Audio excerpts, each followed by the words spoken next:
Turniri Gəncə şəhər Gənclər İdman və Turizm Baş İdarəsi, Nizami Bələdiyyəsi və Şəhər Futbol Federasiyası birgə təşkil edib.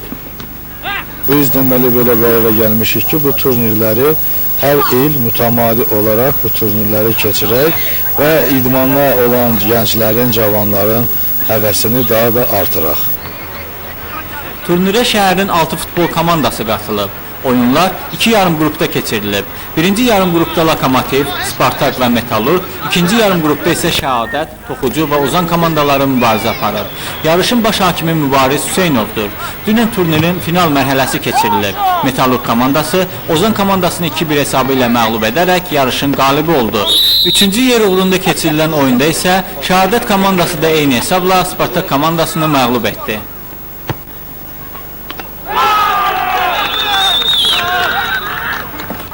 Burada xoş gələn cəhət odur ki, fərqləndirən cəhət odur ki, ilk dəfə Gəncə şəhər Nizami Bələdiyyəsi təşəbbüsü ilə, necə deyərlər, bu yeni sözdür, bu sponsorluqla, himayədarlıqla bu turnir keçirilir.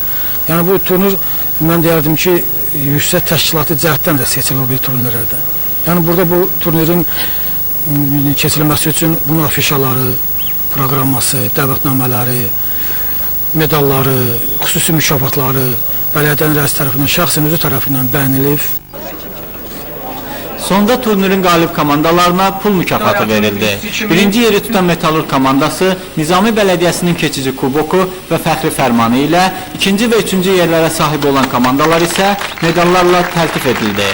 Yarışın ən yaxşı qapıçısı, müdafiəçisi, hücumçusu və oyunçusu qiymətli hədiyyələrlə mükafatlandırıldı. Vüsal Məmmədov, Fərruh Qafarov, Xəbər Plus.